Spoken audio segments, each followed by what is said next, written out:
So we just defined the concept of a basis of a vector space.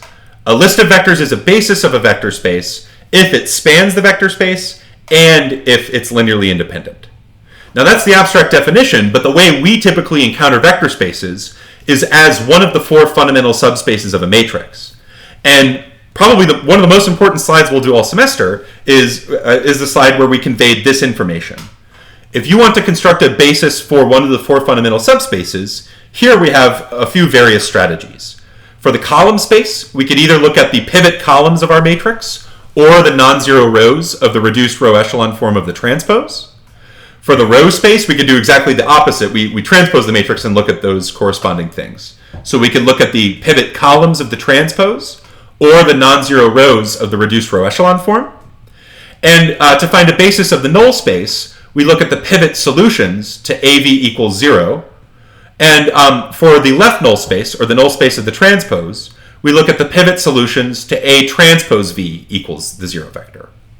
So what I've input here is one calculation cell that will give all 6 of these bases. So all you have to input is the matrix you care about on the first line and call it A. And then the rest of the code will first print out A, so you can make sure you put it in correctly. Then it'll give you the reduced row echelon form of A and A transpose. And then it will list out all 6 of the bases we have here. 2 for the column space, 2 for the row space, and then 1 each for the null space and the left null space. So let's look at the example I have predefined. So I'll click Evaluate. So the matrix that I originally input here is a 2x4 matrix. And the reduced row echelon form looks like this. The reduced row echelon form of the transpose looks like this.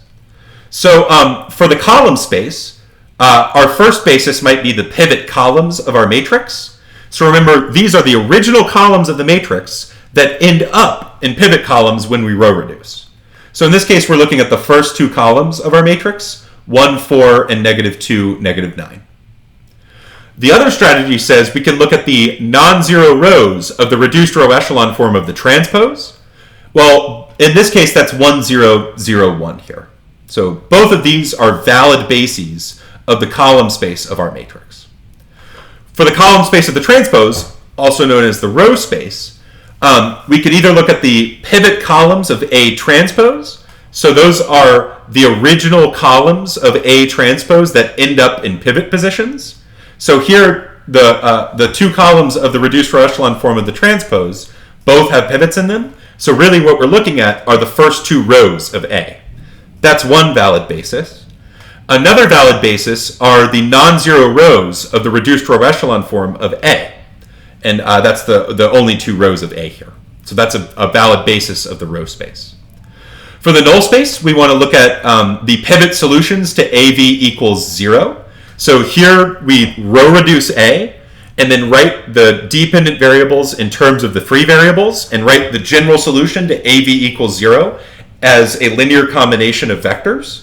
Here we see that when we row reduce A, we'll get 2 free variables, so we should end up with 2 basis vectors. And those vectors are right here. And then finally, for the left null space, we do the same thing, except we look at the reduced row echelon form of the transpose now. And here, something interesting happens. We don't have any free variables. So we won't end up with any pivot solutions to A transpose V equals the 0 vector. What's happening here is the only solution to A transpose V equals 0 is the 0 vector. So there is no basis. The only vector that's in this space is the 0 vector. And that turns out to be the only situation where you don't have a basis, is if the space is just equal to the 0 vector. This is kind of cool because if you take any matrix, this will automatically give you bases for all 4 of the fundamental subspaces. So this should prove to be quite useful